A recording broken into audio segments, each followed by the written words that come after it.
नुकत्याच पार पडलेल्या लोकसभा निवडणुकीमध्ये महाराष्ट्र नवनिर्माण सेनेच्या सर्व आमच्या कार्यकर्त्यांनी महायुतीचं प्रचंड ग्राउंड लेवलला उतरून काम केलेलं होतं आणि या सर्व तळागाळातल्या सन्माननीय राजसाहेब आणि सन्माननीय अमित साहेबांवर प्रेम करणाऱ्या लोकांना कुठेतरी काही त्यांच्या आपल्या भावना व्यक्त करायचं होतं, एक त्यांना रिलॅक्स कुठेतरी करायचं होतं, म्हणून आम्ही असे सिलेक्टेड काही जे जुने जाणते पदाधिकारी आहेत, नवे त्यात होते, काही गेले 20 वर्ष सन्माननीय राजसाहेबांसोबत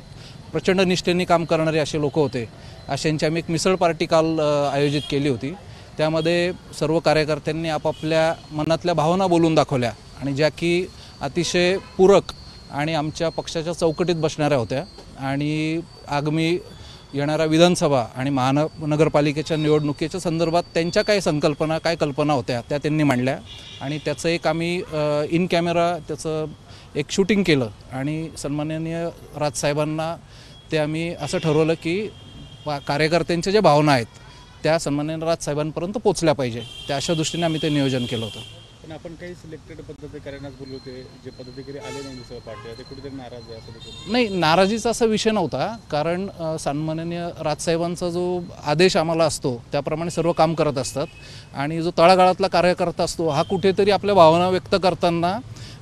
वरिष्ठ पदाधिकाऱ्यां असेल तर थोडा तो बिचकत असतो किंवा मोकळेपणाने बोलत नाही, परंतु आम्हाला एक या सर्व पदाधिकाऱ्यांना व्यासपीठ देणं गरजेचं होतं, म्हणून हा आम्ही एक केलेला प्रयत्न होता आणि तो यशस्वी झाला. साधारण 150 ते 200 पदाधिकारी होते आणि सगळ्यांनी अतिशय व्यवस्थित खेळीमेळीच्या वातावरणात आमची ती कालची मिसळ पार्टी पार पडली. मिसळ पार्टीमध्ये आलेले पदाधिकारी आणि जे पदाधिकारी मिसळ पार्टीला आले नव्हते त्यामुळे कुठेतरी मनसेमध्ये 2 गट पडले असे बोललो होतो? अजिबात नाही, आम्ही सगळे एकच आहोत. कारण की गेल्या 2 महिन्यापासून आमचे जे विविध उपक्रम झालेत, आमची जी कोर टीम आहे त्यात आमचे प्रदेश सरचिटणीस आहेत,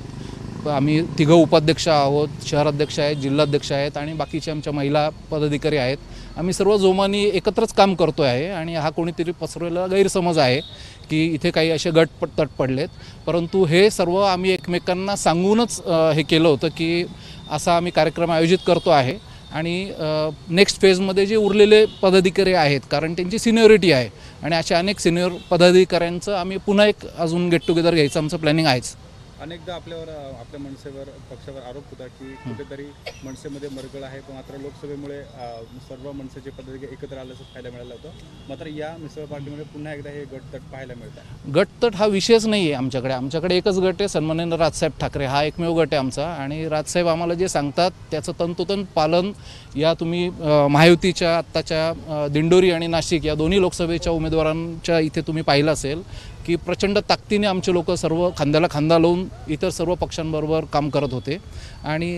हे शेवटी राजकीय पक्ष आहे, मतभेद असू शकतात, परंतु मनभेद आमचे कोणाचे नाही आहे. कारण मागच्या महिन्यात होणारा आमचा जो झालेला वर्धापन दिन होता त्याला जे ताकदीने आम्ही सगळे उतरलो एकत्र आणि दादासाहेब गायकवाड सारखा हॉल जो आम्ही भरवून टाकला होता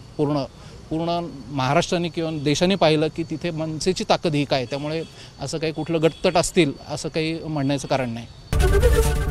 एबीपी माझा, उघडा डोळे बघा नीट.